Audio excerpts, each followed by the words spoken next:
Muy buenos días amigos y bienvenidos otra vez más a Crónicas de lo Insólito. Hoy tenemos la siguiente entrega de la saga de Egipto y concretamente vamos a hablar sobre los jeroglíficos. Sí, los jeroglíficos. Esto es algo bastante extraño porque hay que tener en cuenta que los jeroglíficos están rodeados de misterio. Quizás el primero de los misterios sería su propio origen. No se sabe exactamente en qué momento se originaron ni quién fue el que los creó, aunque la tradición egipcia nos habla de que fue Tot, el dios Tot, este dios con cabeza de pájaro, el que creó la escritura. Esto podríamos tomarlo de dos maneras. Podríamos pensar que, bueno, es un mito y que Dios, al ser puesto como un dios, entra dentro de lo que sería pues la fantasía, ¿no? La mitología, la cosmogonía y todas estas cosas. O podríamos tener en cuenta otra posibilidad, que sería la posibilidad de creer que que Tot en realidad no era un dios como tal, sino que era un mortal, quizá más longevo que los humanos normales o los corrientes que somos hoy en día, pero que existió y que realmente pues pudo inventar estos jeroglíficos. Aparte, los jeroglíficos tienen otras cosas extrañas, como podrían ser su propia fuerza. O sea, es algo totalmente que va directamente al cerebro. No es lo mismo leer una palabra escrita con letras que leer algo escrito en símbolos. La simbología se utiliza en otros sitios, como podría ser la alquimia o en las logias. Las logias como podrían ser las logias masónicas, que sabemos que entre otras cosas se dedican a investigar pues, las proporciones de la Gran Pirámide, cómo se construyó, ¿no? Y de hecho ellos mismos se llaman a sí mismos los constructores. Quizá toda esta simbología de la alquimia y de la masonería parten de lo que sería el antiguo Egipto, pero el antiguo Egipto, es decir, antes del primer rey de la primera dinastía, que sería el rey Narmer o Menes. Pero en fin, la verdad es que es algo bastante poderosa esta escritura, es algo bastante poderosa. Es algo que va expresando conceptos, sentimientos, emociones de una forma más poderosa que la que podría hacer la escritura convencional. Y la verdad es que lo poco que sabemos nosotros hoy en día sobre los jeroglíficos es gracias a lo que se conoce como la piedra Rosetta. Como podéis estar viendo aquí en esta imagen, la piedra Rosetta es un fragmento de una antigua estela egipcia de grano diorita, inscrita con un decreto publicado en Memphis en el año 196 a.C., en nombre del faraón Ptolomeo V. En el decreto aparecen en tres escrituras distintas. Este decreto aparece en tres escrituras, que sería el jeroglífico, que sería el que está en la parte de arriba, en escritura demótica, que sería la que está en la mitad, y por último, en la parte inferior estaría lo que es el griego antiguo. Gracias a que se presenta esencialmente el mismo contenido en las tres inscripciones, pues se ha podido traducir lo que dicen en los jeroglíficos. Pero no solamente es extraño el origen y la forma de transmitir la información de los jeroglíficos, sino que también es bastante extraño cómo se han hecho. Ahora mismo nos vamos a meter en lo que es un análisis técnico para poder ver que hay diferentes tipos de jeroglíficos que se han hecho en diferentes materiales, como podría ser la piedra caliza, el basalto, la diorita, el granito, y que hay diferentes tipos de técnica. Es decir, parece ser que tenemos o podemos dividirlos en tres grupos, que serían los jeroglíficos que están a relieve, es decir, como en las monedas, que sale el dibujo para afuera. Podríamos tenerlos hundidos en la piedra, o esculpidos, podríamos decir entre comillas, en lo que es la piedra. Y luego los tenemos combinados, unos que combinan el relieve con el hundido. Y vamos a empezar viendo algunas de estas fotografías. Esta fotografía que estamos viendo aquí, la primera, si nos fijamos, pues está en relieve. Los jeroglíficos y lo que serían estas figuras humanas, que podemos ver a Tot, el que hemos dicho antes que sería el inventor de los jeroglíficos en la parte izquierda, y a la derecha tenemos también a Horus. El que hay en medio, si no recuerdo mal, es Patá. Y entonces, pues nos damos cuenta de que los jeroglíficos están saliendo hacia afuera y que además están hechos de una manera pues bastante precisa, muy limpia. No se encuentran restos de lo que sería cinceles o herramientas que hayan trabajado sobre todo esto, por lo que me da la sensación de que aquí se ha utilizado lo que se conoce como la técnica del ARICAT. Esta técnica que ya os he comentado en otros vídeos de la saga de Egipto, que es la técnica que tenían los antiguos egipcios para fundir la piedra. Y parece ser que esto ha sido un vertido de esta piedra líquida sobre unas planchas. Luego podríamos ver la siguiente imagen, que a mí lo que me ha llamado de esta imagen es que pues tiene un gran alto nivel de detalle. Fijaros que, por ejemplo, esta especie de cuencos que aparecen tienen un tejido entramado. Y luego pues también podemos fijarnos en pequeños detalles como en el cartucho. Aquí hay un cartucho de un dios, como lo estamos viendo. Y también tiene pues un montón de detalles. El alto nivel de detalles es algo que me ha sorprendido. Y sigue utilizándose, al parecer, lo que sería la técnica del ARICAT. Porque tampoco veo ningún tipo de resto de que se haya utilizado ninguna herramienta, e incluso parece ser que se pueden observar algunos huecos donde hay burbujitas de aire, o esto es lo que parece, estas burbujas que quedan entre el molde y el vertido. Luego podríamos tener esta otra imagen que os estoy enseñando aquí, que también tiene una gran técnica, ¿no? Tiene un buen acabado, pero si nos damos cuenta, el acabado no es tan bueno como el que acabamos de ver. O sea, aquí parece ser que no es igual, pero aquí hay algo bastante curioso que me ha llamado la atención, y son las juntas, estas juntas que hay aquí, que si os dais cuenta, pues prácticamente se puede distinguir que es la fusión entre dos bloques, pero lo curioso es que ha quedado aire. Esto es una de las pocas fotografías que yo he podido encontrar donde realmente se ve que hay aire entre dos de estos vertidos. Y si esto hubiera estado vertido bien, o bien prensado, por decirlo de alguna manera, no hubiera quedado. Entonces aquí podemos observar algo realmente extraño. Una prueba de que, al parecer, sí se estaba vertiendo este ARICAT, esta piedra líquida, o piedra artificial, perdón. Y luego, por último, tengo aquí la imagen de este relieve, en donde parece ser que la técnica aquí ya ha cambiado. O sea, ya no es tan perfecta como los otros. Sí tiene detalle, pero sí podemos observar también imperfecciones, y también podemos observar lo que serían pues, restos o marcas de que se han utilizado herramientas para poder haber hecho todo esto.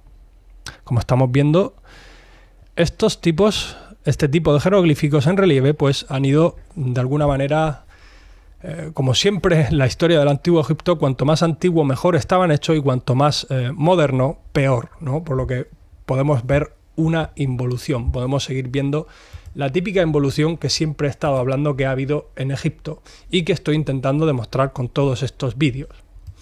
Luego vamos a meternos en lo que sería pues los hundidos, los jeroglíficos hundidos, y vamos a empezar con esta fotografía que hay aquí de Medinet Habu. En esta pared pues podemos, la verdad es que asombrarnos de la gran técnica que han utilizado para hacer todos estos grabados. O sea, yo os puedo decir que he estado observando los jeroglíficos, los he comparado con Photoshop, y no son iguales, no es que sean 100% iguales, pero lo curioso es el buen acabado que tienen. Es como si hubiesen estado hechos con algún tipo de máquina, pero no en forma, no como si fuese hecho en cadena de forma industrial, sino que parece ser que ha estado hecho con algún tipo de máquina. Pero por ejemplo, estos círculos que se ven, esta especie de ojos, no son iguales. Varían en pequeñas cositas. Entonces pues da la sensación de que han utilizado algún tipo de maquinaria, pero no han utilizado lo que serían patrones o moldes o algo así. La verdad es que es bastante curioso el buen acabado que tiene todo esto. Luego podríamos pasar a este pilar que estamos viendo aquí y también observamos pues un acabado exquisito. Estamos viendo que la verdad es que se ve muy bien los jeroglíficos. Me llama mucho la parte de este buitre que hay aquí, que si no recuerdo mal es Osiris. Y podemos ver que, pues bueno, es casi perfecto el lomo que tiene, no tiene ningún tipo de desperfecto y me llama mucho la atención, la verdad, me llama mucho la atención el buen acabado que tienen estos jeroglíficos. Y luego podríamos pasar a la siguiente fotografía que estamos viendo aquí en esta pared, en este mural. También un gran alto contenido de detalles. Volvemos a ver que efectivamente tenemos un gran contenido de detalles y también me llama la atención, si os fijáis bien, en las juntas de las piedras. O sea, se ve como un pequeño zigzagueo entre las dos piedras y cómo son cómplices el movimiento, el desperfecto de una con la otra. O sea, estas cosas cuando las veo me confirman desde mi punto de vista que efectivamente se ha utilizado esta piedra, este cemento artificial, ¿no? Este AriCat. Luego podríamos pasar a esta otra que hay aquí, que también pues está muy bien, pero ya tiene mejor dicho, pues más nivel de desperfecto. Ya podemos ver que bueno, hay como un saliente en la falda de esta especie de mujer egipcia que hay aquí. Y bueno, hay un mayor nivel de desperfecto, ¿no? Entonces estamos viendo que pues no todo es igual. No todos los jeroglíficos son iguales. Parece ser que se han utilizado diferentes técnicas. En este mural que estamos viendo aquí, en este muro, también vemos que hay un montón de detalles y también he estado mirando a ver si había algún tipo de patrón y no lo hay, no hay patrón porque yo he estado comparando los búhos, he estado comparando los animales que aparecen todo y no son iguales, pero parece ser que se ha utilizado también, pues aquí seguramente y desde mi punto de vista se puede haber utilizado algún cincel o alguna maquinaria o más bien algún cincel, me parece a mí. Es que esto dependería de la antigüedad que tiene, pero estamos viendo que bueno, la técnica va variando y hay diferentes estilos, ¿no? Vamos a pasar a la siguiente imagen y aquí vemos lo mismo, ¿no? Tenemos otra serie de jeroglíficos que no son iguales, pero que su nivel de perfección no es tan bueno como el que hemos visto, por ejemplo, en el primer templo que os he enseñado. Ese nivel no se ha llegado, ¿no? Entonces seguimos viendo que ha habido algún tipo de involución en la técnica para hacer todo esto. Por último tenemos estos jeroglíficos de aquí, donde ya se observan que realmente ha habido una decadencia pues bastante grande. Esto no tiene nada que ver con lo otro que hemos visto. Aquí sí me atrevo a decir que esto está hecho ya con cinceles. Se ven rastros de los materiales que se han utilizado. Se ve pues como y de las herramientas. Se ve, si nos fijamos en la parte de arriba, como unas rayas que parece que suelen salir cuando uno frota con una especie de trapo contra una pared o algo así. Es como si le hubiesen dado, no sé, alguna especie de yeso a esta pared o algo. Es algo totalmente diferente y la técnica, pues como vemos, ha empeorado. Y luego, amigos, vamos a pasar en lo que sería por esta pequeña foto, que es un jeroglífico combinado. Aquí esto me ha llamado bastante la atención porque vemos que sobresale y a la parte también está hundido. O sea, vemos que hay estos dos tipos de técnicas juntos y la verdad es que es el único que he encontrado y me pregunto en qué momento pues se haría esto, ¿no? Es bastante curioso la cantidad de variedad que hay en cuanto a este tema. Y por último, me gustaría enseñaros algo que es bastante sorprendente, porque ya hemos visto que tenemos los jeroglíficos con relieve, los jeroglíficos hundidos, y ahora también tenemos los jeroglíficos hundidos, pero es que están hechos en piedras como el granito y como la diorita, y aparte su nivel de perfección es muchísimo mayor al que hemos visto en los otros ejemplos. Concretamente vamos a hablar de lo que es la piedra del Benben. Mirad esta piedra de aquí. Esto es una piedra que estaba en lo alto de una pirámide, la pirámide de Amenemhat III, se dice. Y bueno, pues como podemos comprobar, aquí hay una serie de cosas que llaman bastante la atención, como podría ser el nivel de la rectitud de las líneas en donde luego posteriormente entre líneas se escriben los jeroglíficos, la perfección de los cartuchos, la perfección de las plumas de este símbolo que tiene. Y bueno, pues la verdad es que es todo pues bastante sospechoso. Si nos fijamos en esta imagen que os acabo de poner, aquí nos damos cuenta de que las plumas tienen un acabado exquisito. Yo no sé, me da la sensación de que han utilizado algún tipo de fresadora o de máquina para taladrar todo esto y hacerlo con algún tipo de ayuda, a lo mejor de algún soporte para que no varíe la profundidad del dibujo, pero descarto la posibilidad de que haya sido hecho por una máquina o un brazo mecánico, porque no es exactamente igual. Si nos fijamos, la parte izquierda y la parte derecha de estas alas pues no son iguales, varían en pequeños detalles, al igual que en las serpientes que hay arriba al lado de este sol. Pues la serpiente izquierda es más redondeada en la parte de abajo y por ejemplo la derecha es más brusca el corte que tiene en esta curva, ¿no? Y los ojos tampoco son 100% iguales, pero sí están muy bien hechos y me llama mucho la atención el fino, por ejemplo, de las cejas por la parte exterior. Lo fino que está, parece que han utilizado algún tipo de broca pues finísima para hacer esto, y sobre todo sorprende que está hecho en granito. O mejor dicho, diorita. Estos diorita, ¿cómo van a hacer esto con cinceles de cobre? O sea, esto es totalmente imposible, y menos con una agujita de cobre hacer estos detalles de los picos de las alas que estamos viendo aquí. Pero el misterio no acaba aquí. Vamos a mirar este cartucho que estamos viendo aquí, y es que es totalmente sorprendente el nivel de perfección que tiene el cartucho. O sea, no tiene apenas error. Y me llama mucho la atención lo que sería la parte izquierda, donde incluso se puede observar esta raya vertical que tiene al empezar el cartucho, esta raya que hay en vertical. Si os fijáis, en su punta pues es un poquito más fina, y a lo mejor cuando está tocando con lo que sería ya el cartucho, pues se va abriendo un poco. O sea, son estos pequeños detalles que me llaman tanto la atención. O sea, ya por no comentar de lo que serían las patas de este búho, que pues bueno, son finísimas, y yo no sé cómo han podido tallar esto. La verdad, es algo muy extraño. Luego también tenemos esta imagen aquí donde se ven estas especies de vasijas con estos ojos, y vuelvo a decir lo mismo. Me llama mucho la atención el acabado de las cejas por la parte exterior, de las puntas de los ojos también por la parte exterior. Y bueno, y el buen acabado que tienen estas jarritas, y si nos damos cuenta es que aparte tienen como un pequeño relieve en su interior, que no es plano, sino que le han dado como una especie de relieve para que coja volumen. O sea, un trabajo exquisito. Y esto es de lo más antiguo que hay. Conforme va pasando el tiempo, vamos viendo cómo todo esto va empeorando, toda esta técnica.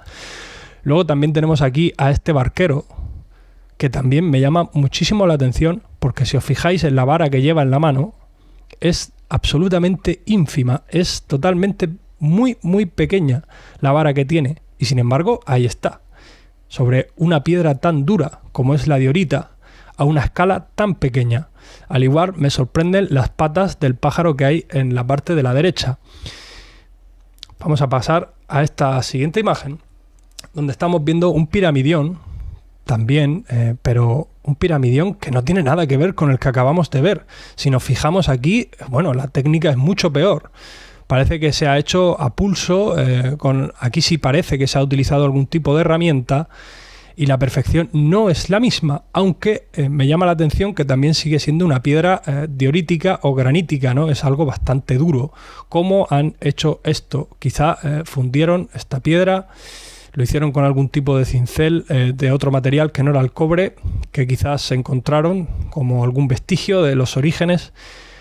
Bueno, es algo curioso, pero es que vamos a pasar a la siguiente imagen, y aquí estamos viendo un piramidión que está hecho ya pues de piedra basáltica o de caliza, o quizá está hecha con la técnica del Aricat, porque parece ser que tiene esta especie de brillo que se le ponía a la mezcla de la piedra artificial, que no es un barniz, sino que simplemente pues es un brillo que se le ponía, ¿no? Y ya formaba parte de la mezcla. Aunque bueno, también podría ser una piedra natural. Lo que me llama la atención es pues la calidad que tiene, que no es igual que la de los posteriores. El material no es el mismo y la técnica es mucho peor, ¿no? Entonces estamos viendo que son cosas que, oye, se está viendo que hay una involución en la técnica de todas estas cosas. Vamos a pasar a la siguiente imagen, y esto que estamos viendo aquí no es ni nada más ni nada menos pues que unos jeroglíficos tallados en granito.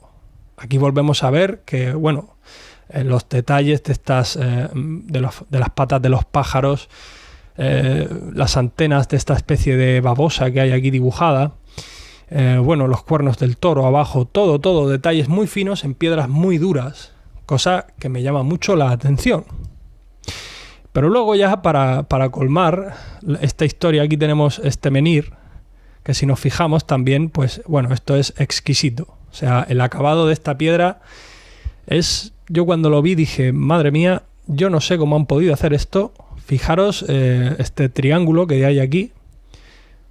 Bueno, es... Aparte de estar proporcionado, tiene un acabado perfecto. La serpiente que hay abajo, las plumas que hay arriba, la marca del Nilo, que es esa especie de raya que va zigzagueando en horizontal. Todo tiene un acabado totalmente exquisito. Yo, la verdad es que cuando veo estas cosas, no me cabe ningún tipo de duda de que ha habido alguna involución. O mejor dicho, una involución, y bastante importante, porque la calidad de las técnicas y de los materiales ha ido variando, y concretamente lo que ha ido es decayendo, ¿no? Pues bien, amigos, como estáis viendo aquí se nos plantea otro enigma. El enigma de cuáles fueron las técnicas que se han utilizado para hacer todos estos jeroglíficos y el por qué se ha ido perdiendo la técnica primigenia, que tallaban incluso la diorita a un nivel de perfección tan alto, y conforme ha ido pasando el tiempo, pues se ha ido perdiendo toda esta técnica. Son pequeños datos que me hacen reflexionar, y espero que a vosotros también, para que algún día los que me estáis viendo y no lo creáis como yo, pues empecéis a creer que realmente sí hubo una involución, porque yo estoy totalmente convencido de esto. En el momento en que aceptamos que ha habido una involución desde el antiguo Egipto primigenio a nuestros orígenes, entenderemos que la evolución no es algo lineal, sino que la historia de la humanidad va sufriendo estos altibajos, y lo importante de todo esto es aprender de los errores que hemos tenido en el pasado para no volver a cometerlos en el futuro. Y para bajarnos un poco del ego que tenemos en nuestra sociedad, pensamos que somos los únicos y los mejores. Hace poco se pensaba que estábamos solos en el universo. O sea, tenemos que ir desmitificando todo esto y reeducándonos, reescribiendo todo lo que nos han enseñado de manera errónea, amigos. Y bueno, esto ha sido el programa de hoy.